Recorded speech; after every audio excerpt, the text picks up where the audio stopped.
Why do we still have a fascination with the Sega Dreamcast? Why do people still talk about the system? The system was launched way back in 1998 in Japan and in the US and Europe in 1999, but unfortunately got discontinued in 2001 in the US and Europe.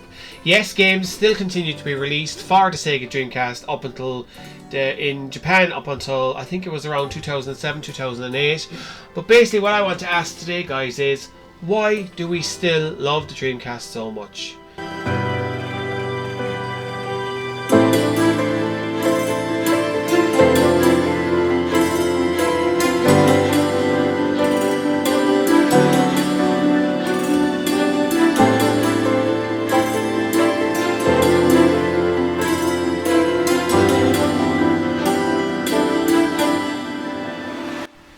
Could Sega have done anything to make the Dreamcast last, to make the Dreamcast successful?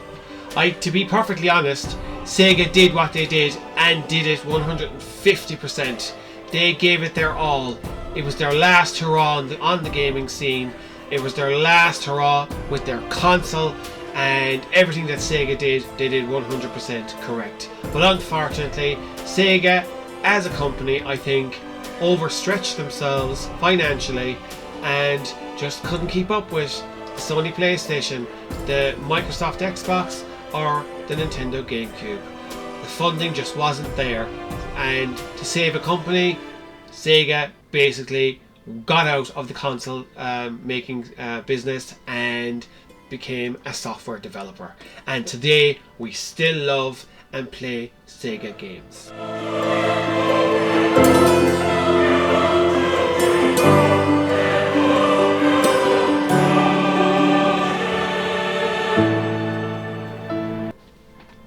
The advertising was there, the hype was built, people couldn't wait to get their hands on the Dreamcast in the US in $99.99.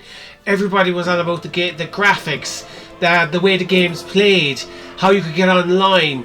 All this hype was built over the previous year on gaming magazines, on game shows like Bits or other American game shows like GameSpot.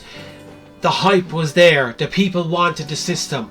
But you just think about it, why didn't it actually work? I mean, you look at the clip that's playing now at the moment, and it's the presenter Rick Lockridge on a US newscast show, basically on about the Sega Dreamcast. And I mean, what could Sega do? There wasn't much more they could do. Only for the Sony PlayStation coming out with a DVD player, I wonder would things be a lot different. I mean, Sega, do you think about Nintendo? Nintendo wasn't overstretched. Nintendo didn't care about DVD playback. Nintendo only cared about the games. And I think that Sega should have just said to themselves, do you know what?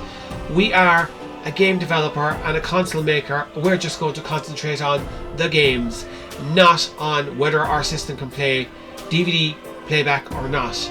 And I think that would have ultimately helped Sega a lot. But they did overall, they tried to sell, bundled with a Sega Dreamcast, you could pay an extra £100 and get a top of the range DVD player. It still didn't work, unfortunately.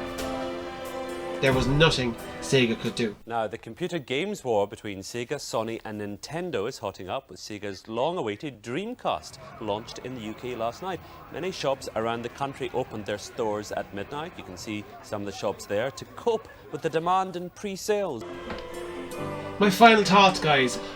What could Sega have done?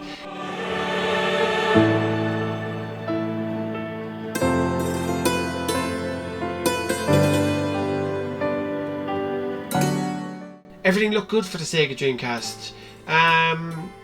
It was described as the next best thing.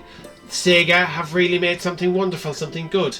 So my final thoughts, guys, is, do you know why? Why didn't the Sega Dreamcast succeed? Why did it fail? Why did it only stay on the market for 3 years? Why do we still talk about the Sega Dreamcast now? And why is it such a loved system now by gamers? I don't know, guys. I don't know. I will never fall out of love with the Sega Dreamcast. It was one of the systems that really truly showed the future of gaming. And only for the Sega Dreamcast back in, we'll say, 98, 99 and to 2001, we might actually have some of the game features now. Sega was an innovative company, innovative with the Dreamcast. It should have survived, it didn't. Click like, guys. If you liked the video below, hit me up with a comment on your opinion why the Sega Dreamcast failed. I hope you enjoyed the video, guys, and long live the Sega Dreamcast.